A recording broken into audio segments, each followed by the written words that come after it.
In the last video, we started talking about extreme values, both absolute max and mins on intervals and local max and mins of the function over their entire domains. So let's start off by, as a quick review, talking about what are the local maxes and mins for this function here, which we're calling f. Remember, local maxes and mins can be found by looking for peaks and valleys in the function. So we have a peak of a sort here, and another peak here, and then we have valleys down here and here. And remember that so we're finding local maxes and mins. Local min. So our local maxes and mins are outputs of the functions, or y values, or f of something. And so we can see here that our local maxes or peaks appear at f of a. I don't know what the actual output is because the y-axis isn't labeled, so I'll just write it as f of a, but that means the output. And then similarly at f of c. And our local mins occur here at b, or I should say f of b, and then down here another valley at f of d. So looking at this graph, what do you notice about the places where we have local maxes and mins? What's happening with the curve there? Right, well, we've already said it looks like peaks and valleys, but if we want to try to describe what's happening with the function, one thing that we can notice is that we've got sort of a pointy part here at f of a and a pointy part here at f of b. And then we have this sort of curved peak at f of c and a curved valley at f of d. Now we know from the last chapter, from chapter 2, that anytime you have a pointy bit like this, like a corner or a cusp, this is going to be a place where the derivative does not exist for this function. So notice that at f, or I should say at the point a, f of a, the derivative does not exist.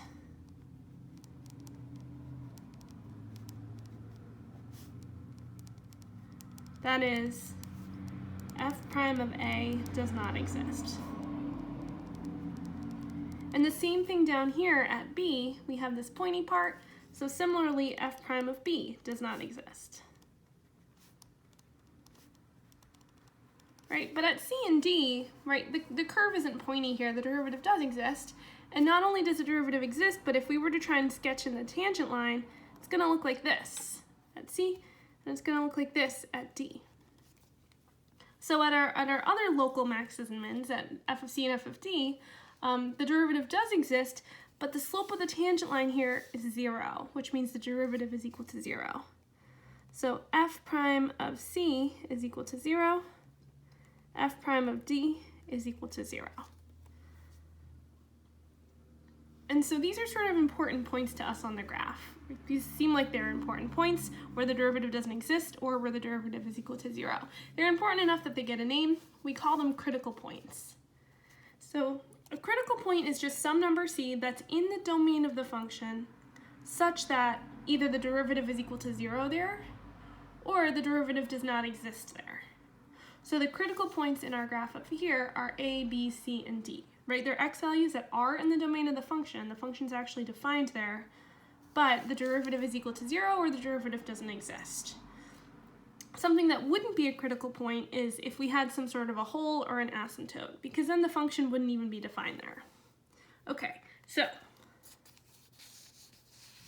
something that we've noticed up here is if f of c is a local max or min, then it's a critical point. We saw that in the graph up above. Right? Our local maxes and mins, a, b, c, and d, were also critical points. And that's going to be true for a function in general. If f of c is a local max or min, then c is a critical point for the graph. So a good follow-up to that would be, is the converse true? The converse is when you switch the if and the then. So if you have c and it's a critical point for your graph, does that mean that f of c is necessarily a local max or a min? So you should think about that for a second. Right, where do we have where do we have critical points? Critical points are where your function has a derivative, right? If c is a critical point, then we know that the function is defined there, right? C is in the domain,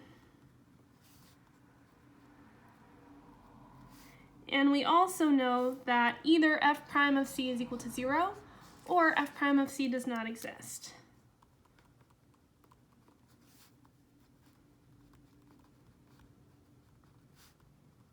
Oftentimes, when we're looking for places where the graph doesn't exist, we're looking for those pointy parts, which, yeah, those seem like they're going to be local maxes or mins. But those aren't the only places where a derivative doesn't exist.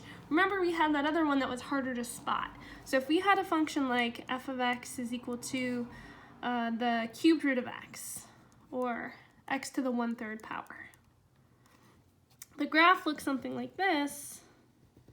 And we had said that at 0, the derivative does not exist because we had a vertical tangent line. So f prime of 0 does not exist. But it's clear from the graph this is not a local max or a min. It's not a max or a min in any interval around 0. Right, so f of 0 is not a local max or min. This just tells us that the converse of this theorem is not true. Knowing that C is a critical point is not enough to conclude that it's a local max or min, because 0 is a critical point down here, but it's not a max or a min. Okay, so moving on, this leads us to an important theorem which we've been working towards this whole section called the extreme value theorem. Now remember, we've already determined that f is continuous on a closed interval. Then we know that the absolute maximum and the absolute minimum do exist. The extreme value theorem tells you where to find the absolute max and min. It says if your function is continuous on a closed interval from a to b, then you can find the absolute max or minimum. You know that they're either going to occur at f of a, right, at the output of the first endpoint, or at f of b, the output of the second endpoint, or at f of c for some critical point in that interval.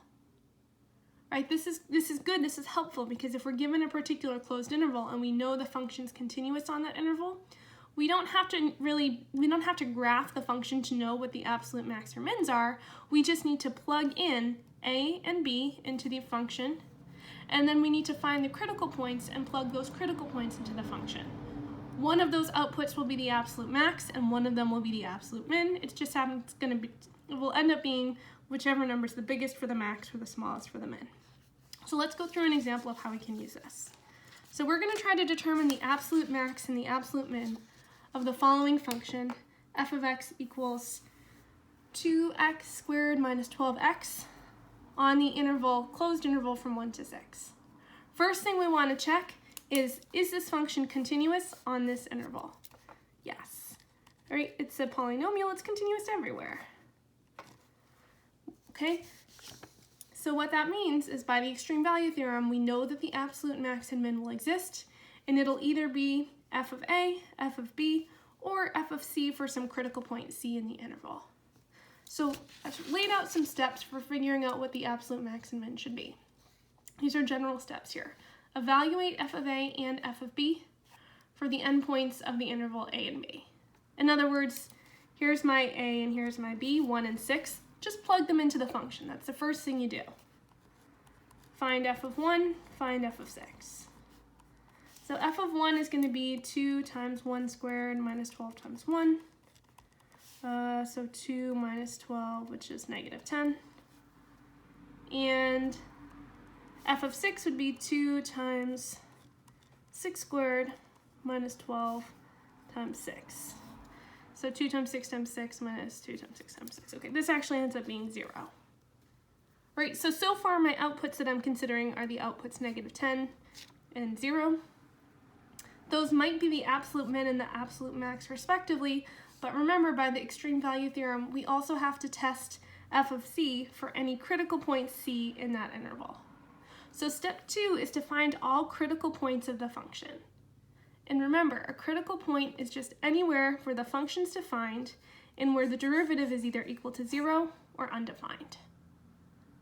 Now our function f of x is a polynomial. It's defined everywhere, and its derivative, which in this case the derivative of 2x squared minus 12x is 4x minus 12, its derivative is also going to be defined everywhere. So we don't have to worry about this part where f prime is undefined. We just have to worry about where this derivative is equal to 0. So we take the derivative, we set it equal to 0, and we solve for x. So we add 12, and we get 4x is equal to 12. Divide both sides by 4, and we get a critical point at x equals 3. That's the only critical point for the whole function, and it just so happens that that critical point does lie in our interval from 1 to 6, right? 3 is between 1 and 6. So step 3 is to evaluate the function at c for any critical point c in the interval. Our critical point c would be the point x equals 3. So I need to plug 3 into my original function. Not into the derivative, but into the original function. So go back to the beginning, plug in 3, and we get 2 times 3 squared minus 12 times 3. So 2 times 9 is 18, minus 12 times 3 is 36. 18 minus 36 is negative 18. Okay. Now by the extreme value theorem, these three values here are the only outputs you have to consider. Your absolute maxes and mins will be one of those three. Okay, so the very last thing we do is step 4. Oops. We want to find the largest and the smallest outputs from steps 1 and steps 3. Well, our largest output was 0, so our absolute max is at 0. And it's useful to say what x value that is. So it's f of 6, which is equal to 0. Our absolute min is the smallest value out of these three. The smallest value is negative 18. Okay. Right, so that was by the extreme value theorem. We'll do one more together, and then you can try a few more in a worksheet. Okay, so our last example, this one's a little bit more complicated. They want us to find the absolute max and min for the function f of x equals x squared e to the x on the interval from -1 to 1. Now x squared is continuous everywhere, e to the x is continuous everywhere, its product is continuous everywhere. Okay, so it's continuous on this interval. We check that first of all, done. Continuous. Okay, so now we follow the same steps that we followed in the last one. The first step was to evaluate the function at a and b, at the endpoints. F of a and f of b. So my a and my b would be -1 and +1. Okay, so I need to actually plug in -1 and +1 into my original function. So f of -1 would be -1 squared times e to the -1, which is just -1 squared is +1 times e to the -1. Or if you wanted to, you could rewrite that as 1 over e to the +1 power. All right, it's a little bit easier because you know in the end you're going to have to compare the size of these outputs, see which one's the biggest and which is the smallest. So if I write it as 1 over e, I can think to myself, okay, this is 1 over 2.7-ish. So it's something that's a little less than a half. All right, now f of 1, again, I'm going to plug 1 into my function, so I'll get 1 squared times e to the 1, which is just e to the 1, which is roughly 2.7. Maybe it's helpful to write that out for when we go to compare the outputs later. All right, that was step 1. For step 2, we need to find any critical points. Find any places where the derivative is equal to 0 or undefined. And those points need to be defined on the actual function. Okay, so let's take the derivative and see what we get. This function's defined everywhere, right? It has a domain of all real numbers. So we find where the derivative is either equal to 0 or undefined. So we need to find the derivative of x squared e to the x. Shoot, right? This is a product of two functions. It's a different color here. So this is going to require the product rule. Let me do some scratch work off to the side. So we have two different functions here. We have the x squared function and the e to the x function. The derivative of x squared is 2x. The derivative of e to the x is e to the x. So by the product rule, the derivative would be x squared times e to the x plus 2x times e to the x. So now I can go back and write that my derivative is x squared e to the x plus 2x e to the x. This function is also defined everywhere, right? You can plug in anything into an exponential function or into this x function and you'll get a real number out. So I don't have to worry about where the derivative is undefined. I just need to worry about where the derivative is equal to 0. So I'm going to set this equal to 0 and solve for x. How the heck do you solve something like this for x? Right? This seems like it's going to be difficult to solve for x right away, but maybe it'll help to just start by factoring if I can factor. So I'm going to factor out an e to the x since I have e to the x in both of these terms. So I can rewrite this as e to the x times x squared plus 2x, right? X squared plus 2x is equal to 0. So I have the product of these two things is equal to 0. Well, when is e to the x equal to 0? It isn't, right? Note, e to the x never equals 0. It's never equal to 0, right? It's always positive. So we can kind of ignore that part and now just solve for x squared plus 2x is equal to 0. This I can solve by factoring. Again, I can factor an x out of this, and I'll be left with x times x plus 2 is equal to 0.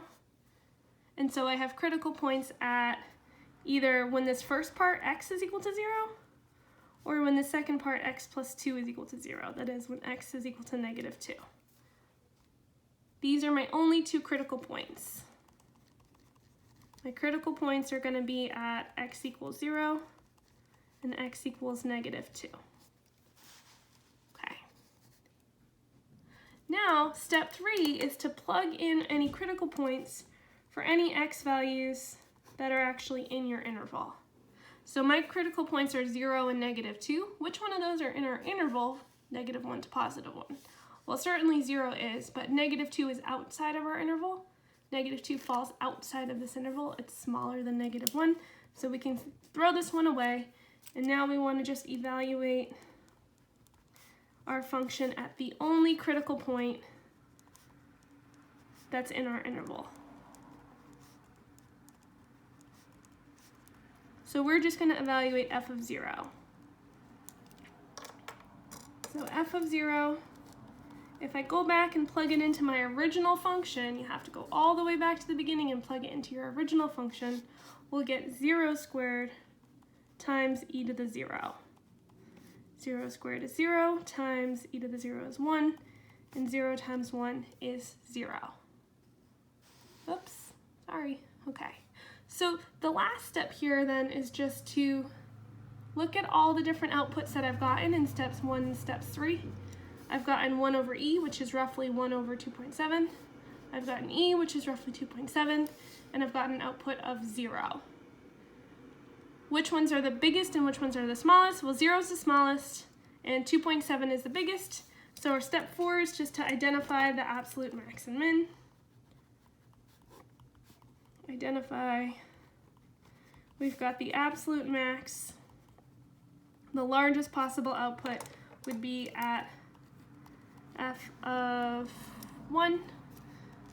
We got an output of e. And the absolute min, the smallest output, was at f of 0, which was 0. So these are our absolute maxes and mins for this problem. So try a few more practice problems on the worksheet. And next class we will move on to looking at critical points in other scenarios.